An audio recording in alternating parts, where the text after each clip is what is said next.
गरीब अंडे वाला। सोनपुर कहकर एक गांव में ब्रिजेश नामक एक गरीब आदमी रहा करता था। वो स्वभाव से बहुत नेक और ईमानदार था। वो अपनी बीवी महिमा और छोटी बेटी पिंकी के साथ रहता था। ब्रिजेश के पास अपने आंगन में पोल्ट्री फार्म केज था, जिसमें उसकी 20 मुर्गियां रखी थी।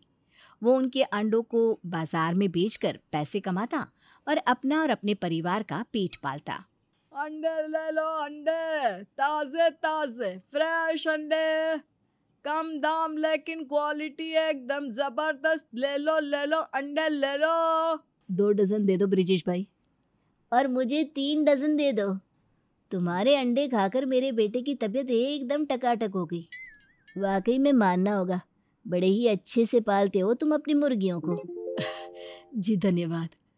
ब्रिजेश के अंडों की खूब खरीदी होती। रविवार को तो उसके ठेले पर ग्राहकों की लंबी कतार लगी रहती। ब्रिजेश की खूब कमाई होती।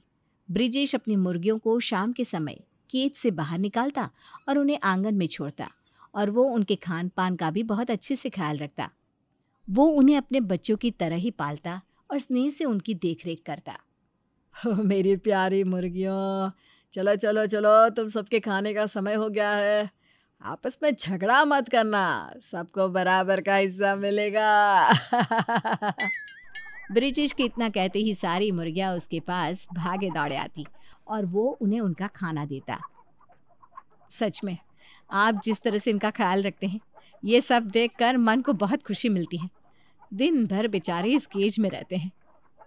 हाँ पापा, इन्हें बस शाम का इंतजार रहता है कि कब हम इन्हें केज से बाहर निकालेंगे।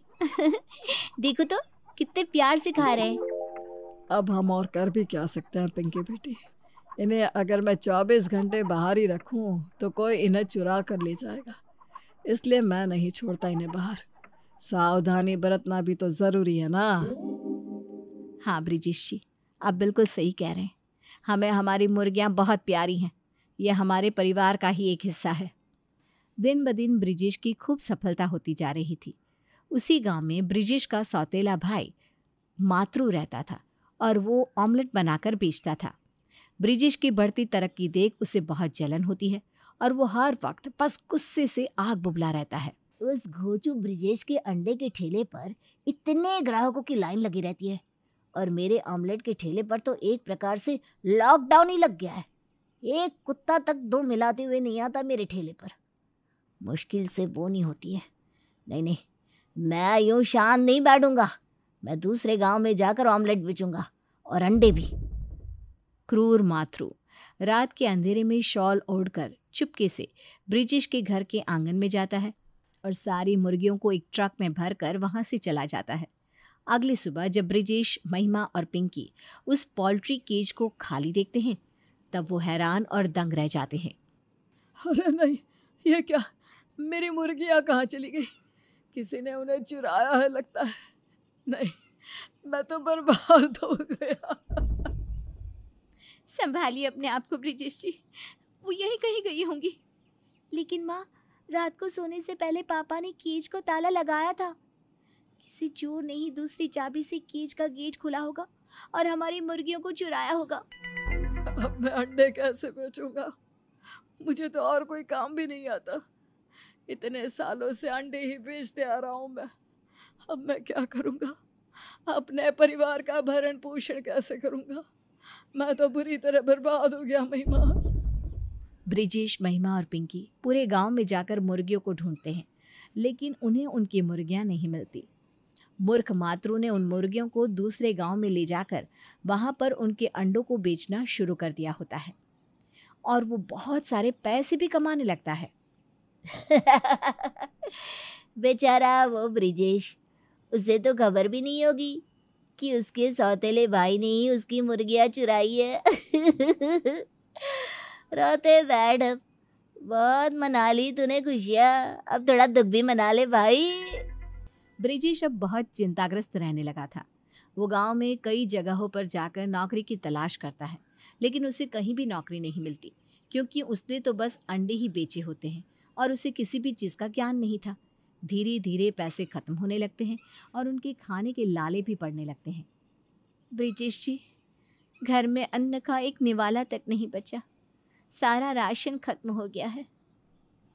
माँ माँ, मुझे जोरों की भूख लगी है, जल्दी से मेरे लिए कुछ बना दो ना। महिमा, पास के मंदिर में गरीबों को खाना देते हैं। मैं पिंकी के लिए वहाँ से कुछ खाने के लिए लेकर आता हूँ। हम भूखे रह लेंगे तो कोई दिक्कत नहीं, लेकिन हमारी पिंकी भूखी नहीं सोएगी। ब्रिजेश पास के एक मंदिर से थोड़ा खाना मांगकर उसे पिंकी को देता है। उनके पास अब सिर्फ 2 से 3 अंडे बचे थे। अगली सुबह वो उन अंडों का आमलेट बनाते हैं और खाने जा ही रहे होते हैं कि तभी उनके दरवाजे पर एक बूढ़ा भिखारी आता है। बेटा, कुछ खाने को दे दो। तुम्हारी खिड़की से खाने की खुशबू आ रही थी। मुझ भिखारी का पेट भर के तुम्हें बहुत पुण्य मिलेगा। 2 हफ्तों से भूखा हूँ। कचरे में पड़ा हुआ खाना खाया था तो बीमार पड़ गया। थोड़ा खाना दे दो बेटा, बहुत भला होगा तुम्हारा। ठीक है काका, आइए। महिमा, हम इस ऑमलेट को नहीं खाएंगे। हमने तो भी कल रात को थोड़ा खाना खाया था, लेकिन ये बूढ़े काका, इन्होंने तो 2 हफ्तों से कुछ नहीं खाया।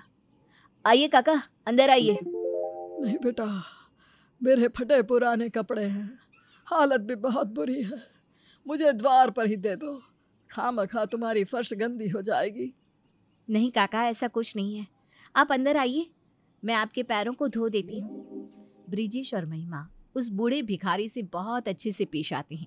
वो पेट भरकर ऑमलेट खाता है और फिर वहाँ से चला जाता है। उसके जाने के बाद पिंकी देखती है कि उनके घर पर उस भिखारी ने एक संदूक छोड़ा है। माँ पापा, ये देखो, ये संदूक, वो बूढ़े काका, उन्होंने ही इस संदूक को यहाँ रखा है। लेकिन ऐसे कैसे हो सकता है? जब वो आए थे तब उनके हाथ में लाठी के सिवाय और कुछ नहीं था। एक मिनट, मैं इस संदूक को खोल कर देखता हूँ। ब्रिजेश जब उस संदूक को खोलता है तो उसमें 3 सोने के बड़े बड़े अंडे होते हैं और कुछ पैसे भी। ये देखकर तीनों की आंखें फटी की फटी रह जाती है। ये क्या? इस संदूक में ये सोने के अंडे और इतने सारे नोटों का बंडल। हे भगवान, लेकिन ये यहाँ पर कैसे? ये सब क्या हो रहा है? तभी हवाएं तेज हो जाती हैं और उन तीनों को उस बूढ़े भिखारी की आवाज सुनाई देती है। ब्रिजेश, यह संदूक मैंने ही तुम्हारे घर पर रखा है। मैं एक फरिश्ता हूँ और मुश्किल में फंसे गरीबों की मदद करना मेरा परम धर्म है। मैंने एक भिखारी का रूप लेकर तुम्हारे मन को परखा और तुमने फिर से अपने नेक और ईमानदार स्वभाव को और अपनी अच्छाई को साबित कर दिया। इसे खुशी खुशी अपनाओ ब्रिजेश। और हाँ, पड़ोसी गांव सोनपुर में तुम्हें तुम्हारी खोई हुई मुर्गियां वापस मिलेंगी। ये सब सुनकर ब्रिजेश चकित और भौचक्का रह जाता है। धन्यवाद फरिश्ता, मैं हमेशा आपके इस उपकार का एहसानमंद रहूंगा। तीनों भी फरिश्ते को हाथ जोड़कर धन्यवाद कहते हैं और फिर पड़ोसी गांव में पुलिस के साथ जाकर ब्रिजेश अपनी मुर्गियों को ढूंढता है और उन्हें वो मुर्गियां मातरू के ठेले पर दिखती है। मातरू, मेरी मुर्गियों को तुमने चुराया, ये तुमने बहुत गलत किया। गिरफ्तार कर लो इस दुष्ट चोर को। ब्रिजेश के बच्चे, तुझे तो मैं बाद में देख लूंगा, तू बचेगा नहीं। अरे चल, डायलॉग बाजी बंद कर, पहले तुझे जेल में जाकर चक्की पीसती है, बेवकूफ कहीं का। पुलिस मातरू को अपनी वैन में डालकर ले जाती है और ब्रिजेश को भी उसकी मुर्गियां वापस मिल जाती हैं। वो फिर से अंडे बेचना शुरू करता है और उन सोने के अंडों को सुनार के पास बेचकर उन पैसों से पिंकी को पढ़ाई के लिए शहर भेजता है। अपने लिए एक बड़ा बंगला खरीदता है, अपनी मुर्गियों के लिए भी उस बंगले में एक खुला कमरा बनवाता है और तो और गरीबों के लिए एक आश्रम भी बनवाता है। इस तरह उसकी खूब तरक्की होती है।